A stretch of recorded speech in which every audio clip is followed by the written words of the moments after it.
Hi, in today's episode, we have Naila Amin.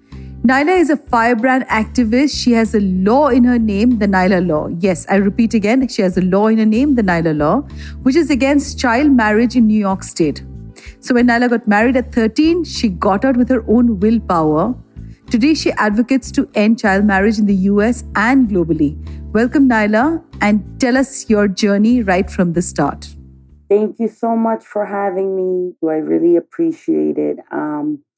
Basically, my life story is of a regular Pakistani girl who, immigrated to the United States at a very young age from Pakistan. I am Pathan, I'm Pashtun, and I came here when I was 4 years old. And 8 years old, I went back to Pakistan. And my father, behind my mother's back, told his brother, asked him and said, "Can I have Naila for my older son?" And my dad agreed, and my mom, she didn't even know. So the next day I was like at a family gathering, and all these teenage girls were giggling, and they were like, "Do you know what happened last night?" And I said, "No, I don't." And they were like, "Oh, you got engaged." And I was 8 years old, and I kind of laughed like a child would. And I didn't know what was going on. But shortly after that, Tariq was my first cousin slash ex-husband's name. He's my dad's oldest brother's son, my Taya's son. And he bought me a red dress. I was only 8 and he was 21. He was 13 years my senior. And he was grooming me basically from such a young age after he knew that I was like his property or he was gonna marry me in the future. So I returned back to America and I was in the fourth grade and I realized, I like this boy. His name was Leo. And then I said to myself, Naila, don't even bother because this boy, you can never be with him. You belong to somebody else. And for a 8-year-old child to think that, it was just devastating. I knew I was different from all the other kids. At 13, I went back to Pakistan for my brother's wedding. And over there, they dressed me up in a langa and put my sister's gold on me because she had just gotten married, and they took pictures of me. So when I come back to America and turned 14, I would go to United States Citizenship Immigration Services, and then they would approve for him to come to America because up until 2017, the age of marriage with parental consent was 14. They changed it to 17 in 2017. This is really fascinating, Naila, because in India we always believe that the US is it's a developed country, and child marriage is just not allowed. But this is unbelievable when one gets to know that this is what happens, outside. So what happened with Tariq? Obviously at 8, young girls, we don't even comprehend what's in store. And so what happened when he came down? Because I read some horrific parts, and I would like to hear it from you. Basically, so what happened was that, you know, I got the nikah done. I came back to America. I started high school and I realized that, I was very, very different from everybody else. And um I realized that, I had the nikah done and everything. And when I went, basically, I came back to America. I applied for Tariq to come here, and I started high school, and I was becoming very, very westernized. My father, he didn't like it. He beat me, so I ran away from my house. And when I ran away, my social worker in the school, she called Child Protective Services because my dad had hit me. I had some bruises on me, and they took me away. I was put in a foster home. And when I was put in a foster home, they didn't know what, um, halal food was or what being married at a young age. They're all gore log. So they thought maybe this girl has some psychiatric issues. Why is she saying, oh, she's married, you know? So it was very hard for me. And I told myself, I don't like it here. So I went back to my parents' house. I ran away. And my parents convinced me, they were like, why don't you go back to Pakistan till you turn 18? This way, these people, social workers, they can't bother you. And then you can come back. And when I basically, went back to Pakistan, I found myself in the child marriage trap, and they actually did my rukhsati in January of 2005. What is rukhsati? Yeah, rukhsati means when you leave your father's house, when you go live with the guy. A nikah can be done. They did the nikah at a young age for immigration purposes, but the rukhsati was done when I went to Pakistan when I was 15. They were like, oh, she's here anyways. Let's just do the rukhsati. Rukhsati is when you leave your father's house and you go to live with him and, become his wife and consummate the marriage and do everything that a married couple does. You basically go to live with him. Okay. And that was very, very tough on you, I'm sure, Naila. Yes, it was about 2.5, 3 months. So tell me something. Did you have anger towards your father? I mean, what is your relationship now with your parents? Now that you have a law with your name, are they apologetic? Are they regretful of what they did to you? Yes, they're very apologetic. They're regretful.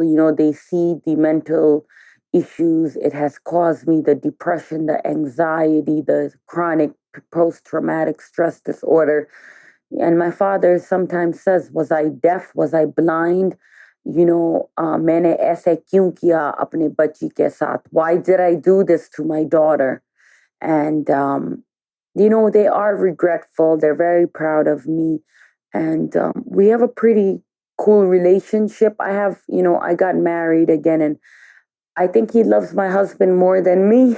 You're remarried now, Naila? Yes, I am happily remarried. Lovely. And where did you meet your husband? We met on Single Muslims. Okay. We met on Single Muslims. He's from England, and okay. I went to go see him in England, and then I met his mom, and then Bucky. They were like, we like her, she likes him, he likes her, and I got engaged. We met on Valentine's Day, and then I went to go buy my lehenga in England, but then the pandemic happened. So what I did was, when the pandemic happened, we couldn't stay in one house and not be married. So we had the nikah done in the house, and I was a pandemic bride. How lovely is that, Naila? You're a pandemic bride, but you have so much more going for you. So when you talk about post-traumatic issues that you faced, what is it that you remember as one of the, that instance in your life that you felt that the walls were closing in on you, but you came out of it? And why this is very important for us to have in this interview, because there are countless number of women young girls who get married at a very, very young age all across India and Pakistan, I'm sure, and they do not even know how to navigate their life, because society is so skewed towards, making the girl feel lesser about herself. Society is so skewed. The whole concept of marriage, hats off to you to again remarry and, have the bravery to do it. But there are many people who will not have the bravery to do it because, men are conditioned to, the in-laws sometimes are so, they don't accept the girl, or they make her feel lesser about herself. And parents sometimes don't want the little girl back. Do share with us that moment, while you were in Pakistan. Having been raised all your life in the US, and obviously you had a very liberal environment around you, though I do understand with so many interviews that I've done that Asian parents just try so hard to keep the children Asian in spite of being in a white, background. And, with having, like you use the word goras all around, because their culture is very different. So children go through a huge shift mentally because they really don't know which world they belong to. Do they belong to the world that they go outside their homes that they see, or do they belong to the homes that they come back to? So how was this whole experience for you, Naila? I think for me, it was the daunting moment was, when he took my cell phone away, he took my music away. and he treated me like I wasn't a human. The first time he had sex with me, he laid me naked on the floor in January weather on cement floors. And he said, "It's your body, but I own it." And that just set a fire in me. And I said to myself, hell no. I don't want to curse right now, but I said, hell no, I am not going to let this happen. So I started finding ways to try to run away, but I always got caught and always got beat up, and was threatened with an honor killing and being sold into prostitution and just so many things that I said to myself, I don't care if I die trying. I am going to get away from him. Mera zid tha. It was my zid, my resiliency. Because if you don't fight for you, nobody else will. You have to be your own hero. What kind of example are we giving our future generations when we sit here? We are suffering the traumas of our mothers, what they couldn't do. We are suffering that now. And I don't want my daughters or granddaughters or great grandchildren to go through this. So I said, someone needs to put an end to this, and it's going to be me. I don't want to live like this. The resilience that I can hear in your voice when you say that, what your mother has gone through, you didn't want to go through. And you also spoke about honor killing and prostitution. How did honor killing come into this whole thing? Is it because you left Tariq and you wanted to come back, to the US? You wanted to come back to your old life?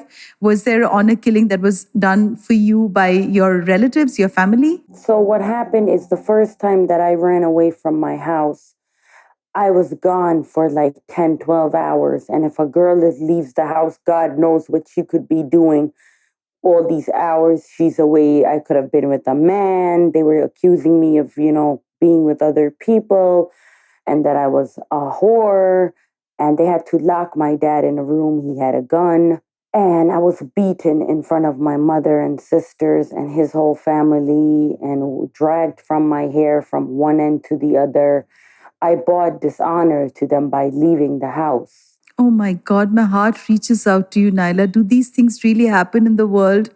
I mean, I do hear these kind of horror stories of people being beaten up. And of course, honor killing is such an issue even in Punjab in India. And we keep hearing a lot of honor killing stories across north of India and actually all of India. But then north of India, we do hear a lot of these stories. And it seems like we're in the dark ages even now, Now that you're getting married again, what is the fear that you have inside you, or have you completely healed, Naila? I'm still working on my heal. I don't think you ever completely heal from this. There are days when I just can't get out of bed and I have to keep fighting. It's like a dark cloud over my head. But it's messages from other young girls that I get that because of you, I got out of bed today. Thank you so much. Or you saved my life. Or me getting a girl extracted from Kenya or Ethiopia and helping her return back home and helping the gay man in Pakistan get the right resources so he's not killed in an honor killing. That's what makes it, that's what keeps it going for me. And my greatest fear is I was very scared when I first got married, but luckily my in-laws are Punjabi. They're just the sweetest, kindest, most funniest people. And he took all of that pain away from me and he's so understanding. I've been married for over a year and I still haven't done laundry. So I think that should tell you he's a good man. Oh, how wonderful. I'm so happy for you, Naila.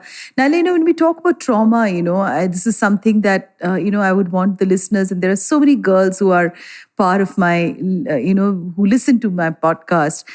So when we go through trauma, you can't you can't erase some of those images, that stay back in your head. Those are images that keep recurring. And what is that one image that, like, I've gone through trauma in my life, and those traumatic experiences, they come like a film, and they come like a film, and then they stay for a bit, and then you deal with those emotions, and you address them sometimes, you don't address them sometimes, and then you slowly get back to normalcy, right?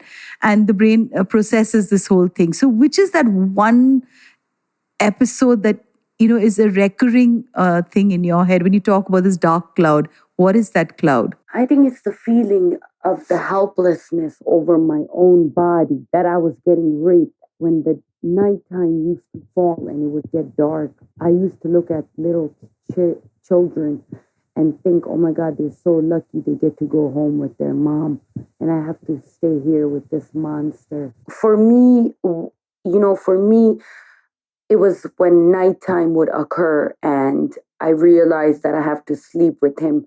That constantly plays in my mind, and I have these recurring dreams. For the first 10 years, it was every day, and now I'll have months where I have the same dream every day that I'm being forced to marry him and I have to leave my husband.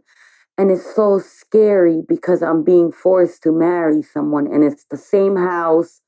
I've never seen this house, but in my dream, it's this big, big, like Haveli type of place, and I'm being forced to get married. And it occurs every time, the same dream.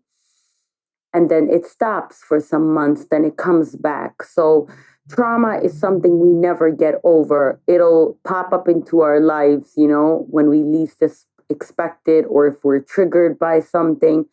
It never goes away. I will always have a scar. You know what I mean? I Yes, will I do know always that. have a mark.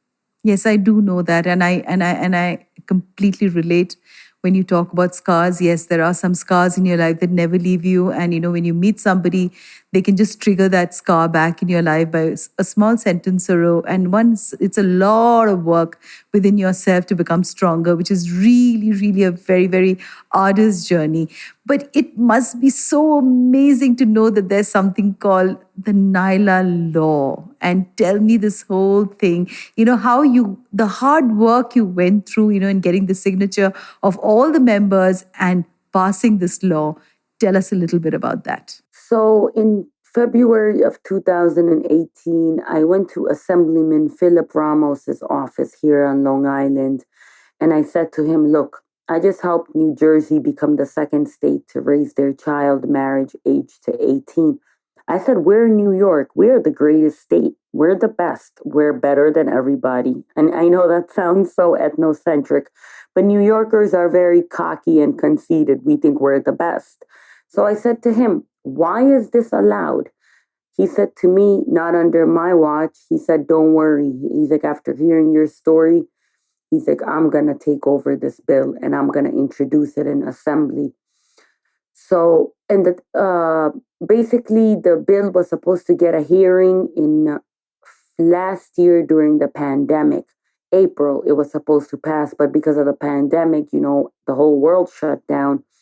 So the bill just kind of slipped through the cracks, and I was still working on it. And then, when the new year came around, I started calling all 150 assembly members of New York State. I emailed each and every single one of them and each and every single one of the senators in New York. And I said, will you join my fight in helping me end child marriage so we make sure no more Nailas are born in New York? And Senator Julia Salazar, who's in charge of all issues in Senate related to women and minorities. When she saw my documentary, Phil Ramos sent it to her. She said, oh my God, we need to get this passed. And she took it upon herself and they fought for it. And I called, and my colleagues and other allies on change.org, I got 500,000 signatures. And we, presented that. It passed unanimously through Assembly and Senate, and then it sat on Governor Cuomo's desks for about a month. I had such bad anxiety, and then, he was dealing with his own issues, sexual harassment and whatnot. So right before he resigned, he signed the bill, and Assemblyman Ramos, when it passed, he said, we're calling this bill Naila's Law, for the young lady who you know, inspired me to do this bill. And I still remember where I was sitting. I was sitting in the couch when I got an email. And when I got the email, basically, I just cried and cried and cried. And I didn't even read the Nyla's law part. I just read the governor signed the bill. And then when I looked at all the details, it said AKA Nyla's law. I was like, oh my God. And it didn't hit me till like a few days ago. And I can now start feeling happy and excited and proud of myself. I'm so proud of you, Naila. I am sitting here in India in a city called Bangalore. And I'm so proud of the fact that you had the guts, the gumption to go through 150 signatures and emails and, to constantly, I'm sure you must have followed up. You must have been at it, to ensure, because it comes from a space of your own, a space that goes beyond yourself, Naila. I am absolutely an honor that I have you today on my podcast. I wanted you to tell the listeners a little bit about the foundation that you are working on. Thank you so much for the kind words, Mo. I am glad to be here. Basically, I was 26 years old when I started the Naila Amin Foundation, and my goal is to open up the first shelter in America that will house girls under the age of 18 escaping honor violence, forced marriages. It will cater to, it's for all women, but it will give South Asian women the space, the cultural competency, the halal food, the vegetarian food, to practice their religion, to go to mandir, to go to the masjid, to be who they want to be, and also keep their culture with them. I didn't have that when I was in foster care and in shelters. I had to eat pizza for 6 months because they didn't know what halal food was. So I want to give these girls that place. And for that, to open up that home, I need a lot of funding to, buy a house and then get state grants and stuff. So what I do now is when girls reach out to me because I don't have the housing, I sent them to my colleagues Unchained at Last, who are based in New Jersey, or I sent them to Tahiri Justice Center or the AHA Foundation, and they find them housing. They have full staff, they're paid. I'm a one woman team who just does everything by myself. And most of the time, I'm putting my own money into traveling state to state. I'm doing everything on my own. So because I don't have the home, I send them out to other places that I know can send them to the right shelter. But if I get a girl who says, "Hey, I need your help. I'm stuck in Africa, in Kenya, for example, and I need your help." So what I'll do then is, depending on what European country she's from or America, in America, I have all the contacts, and I contacted the Tahiri Justice Center. They get the State Department involved, and I give them the case, and then they extract the girl from Pakistan, India, Africa, wherever she is. The only problem is if you're not a UK citizen, uh, European citizen or American citizen, it's very hard for me to get you out of there with the help of the embassies because, in Pakistan, India, women are considered garbage. So that's what we do. And I am a motivational speaker in universities. I go and speak at different universities and functions. I'm getting an award on Sunday from the Nassau County Asian American Council. So I'm really excited about that. And, I just travel all over the country and share my story in universities. And I hope to come to India one day and share my story in, you know, universities and worldwide and let little girls know that if I can do it, you can do it too. This is my line, Naila, that if I can do it, you can do it too. Because exactly like the way you've said, I've also rebooted myself with a lot of, struggles behind me. So I kind of completely know the resilience from where it comes. And have you ever been threatened by anybody, while you started this journey, Naila? It will be fantastic to know how you overcame that. Well, I get a lot of from the haram police, the Pakistani men, Muslim men on social media. They say that I'm a spy like Malala. I'm an agent for the US. I'm not Muslim. I'm Nangi. I'm wearing dress. I don't have dupatta on. I should be killed. My father should have killed me when I was a baby. He should have choked me and killed me or buried me. I get threats. If you come here, we're going to throw acid on your face. We're going to cut your face. Just, crazy guys. And the funny part is that they try to hit on me in my DMs first. And then when I say no, then they get violent. Wow. Rejection. That's what makes them Yes. behave like that. Hmm? Yes. Unbelievable. And to the point that they will go on my foundation page and put vulgar pictures up and write hateful comments. You should kill yourself. She should kill herself for being a westernized or liking boys. She liked the boy at 8 years old, but she was mad that she got engaged. There's a difference between engagement, honey, and a little crush. Yes, there is. There's a huge difference. How do you deal with this whole thing, mentally when you see these sort of comments? Because they're so frightening, for people who have this sort of an, attitude towards women. It and acid and all of these things are frightening. I mean, it gives you the chills in your bones. How do you deal with that, Naila? I ignore them. I always make sure, when I go to Pakistan, if I'm in such an area, I cover my face. um, and in my village, I feel safe, but I- I'm, I don't think that, my face is out there like that people are gonna look for me or find me, you know what I mean? But it is scary. I have nightmares.